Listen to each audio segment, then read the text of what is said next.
حضرت عمر رضی اللہ تعالیٰ عنہ روایت کرتے ہیں کہ زید بن سعنہ نامی ایک یہودی تھا جس کو حضور نے قرض دینا تھا۔ آقا کریم علیہ السلام دو جہاں کے مالک ہیں، لیکن حضور کا فقر اختیاری تھا۔ آقا کریم علیہ السلام کے گھر میں بسا اوقات کتنے دن چولہا نہیں جلا کرتا تھا۔ حضور ادھار لے کر کے لوگوں کی مصیبتوں کو بھی دور کرتے، اور گھر کا چولہا بھی بعض اوقات ادھار لے کے گرم کرنا پڑتا۔ اعلیٰ حضرت فرماتے ہیں مال کے کونین ہیں گو پاس کچھ رکھتے نہیں، دو جہاں کی نعمتیں ہیں ان کے خالی ہاتھ میں۔ تو کہتے ہیں کہ ایک دن حضور علیہ السلام کی خدمت میں ایک شخص حاضر ہوا جس کا نام زید بن سعنہ ہے اور یہودی ہے، اور اس نے حضور علیہ السلام سے قرض کا تقاضا کیا، لیکن تقاضا اتنے سخت انداز سے کیا کہ اس نے حضور علیہ السلام کی قمیص کو پکڑ کے کھینچا بھی۔ تو حضرت عمر رضی اللہ تعالیٰ عنہ نے جب دیکھا تو بڑے گھور کے اس کی جانب دیکھا اور اس کو پیچھے ہٹاتے ہوئے کہا کہ تجھے شرم نہیں آ رہی کہ اللہ کے رسول کے ساتھ کیسے سلوک کر رہا ہے اور میں تیرے سامنے موجود ہوں؟ تو حضرت نبی رحمت صلی اللہ علیہ وسلم نے حضرت عمر کو کہا عمر مجھے تجھ سے اس بات کی توقع نہیں تھی۔ ذرا غور کیجئے حضور علیہ السلام کی اس سیرت کے انداز کو۔ ایک شخص آ رہا ہے اور حضور سے سختی کر رہا ہے، ابھی حضور کو قرض لٹانے کی جو تاریخ ہے اس میں بھی 4 دن باقی رہتے ہیں، اور وہ ناجائز سختی کر رہا ہے۔ حضرت عمر رضی اللہ تعالیٰ عنہ نے جب اس کو گھورا اور سختی کی تو حضور علیہ السلام نے فرمایا عمر مجھے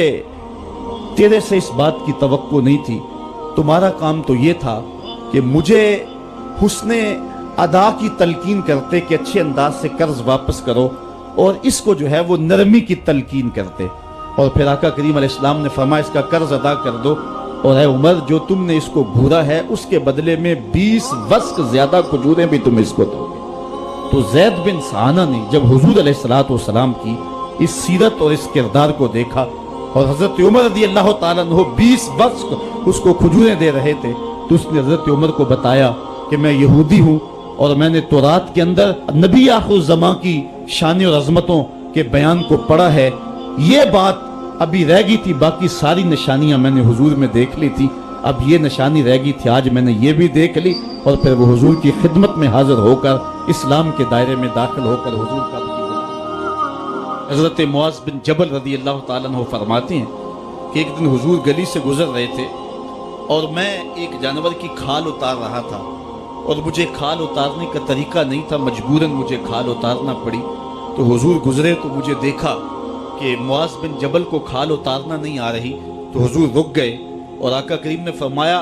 معاذ ٹھہرو ذرا میں تمہیں بتاتا ہوں کہ بکری کی کھال کیسے اتاری جاتی۔ اور آقا کریم آگے بڑھے اور حضور نے خود جو ہے وہ کھال اتاری، اور پھر مجھے فرمایا معاذ ایسے کھال اتارا کرتے ہیں۔ آج ہم اپنے بڑے پن کو اور اپنی عظمت کو اس انداز سے لوگوں کے سامنے رکھنا چاہتے ہیں کہ ہم جو ہے وہ ٹشو کا ایک ٹکڑا بھی نہیں پکڑ سکتے، اور وہ بھی پکڑانے کے لیے ہمارے پاس ایک خادم موجود ہوتا ہے۔ لیکن آقا کریم علیہ السلام کی زندگی اور حضور علیہ السلام کی سیرت کی سادگی کا حسن اور جمال یہ ہے کہ حضور اپنے کپڑوں کو خود مرمت کر لیتے ہیں اور اپنے دیگر کام خود کرتے ہیں اور بطیب خاطر کرتے ہیں، اور اس میں کوئی چیز اپنے لیے شرمندگی کی محسوس نہیں کرتے ہیں۔ حضرت حسن رضی اللہ تعالی عنہ حضور علیہ السلام کے نواسے بھی ہیں اور آقا کریم علیہ السلام کی صحابیت کا شرف بھی پایا ہے۔ کہتے ہیں کہ کانا یجلس علی الارض، حضور علیہ السلام کی سیرت یہ ہے کہ حضور زمین پہ بیٹھ جاتے تھے، زمین پر بیٹھنے میں حضور شرمندگی محسوس نہیں کیا کرتے تھے، اس کو اپنے سٹیٹس کے خلاف نہیں سمجھا کرتے تھے، زمین کے اوپر حضور بیٹھ جایا کرتے تھے، اور فرماتے ہیں وَيَطْعَمُ، اور زمین کے اوپر بیٹھ کر کے حضور علیہ السلام کھانا تناول فرمایا کرتے تھے۔ حضور کی عادت یہ تھی کہ آقا کریم جب بھی کھانا کھاتے تو حضور جھک کر کے کھانا کھاتے۔ فرماتے ہیں کہ میرے پاس ایک فرشتہ آیا جو کعبۃ اللہ کے صحن میں کھڑا تھا، اور اس کی کمر کعبۃ اللہ کی چھت کے برابر تھی، اتنا اس کا قد تھا، اور اس نے مجھے کہا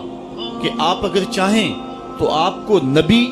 اور بادشاہ بنا دیتے ہیں، اور آپ اگر چاہیں تو آپ کو عبد اور نبی بناتے ہیں۔ تو فرماتے ہیں کہ میں نے جبریل کو دیکھا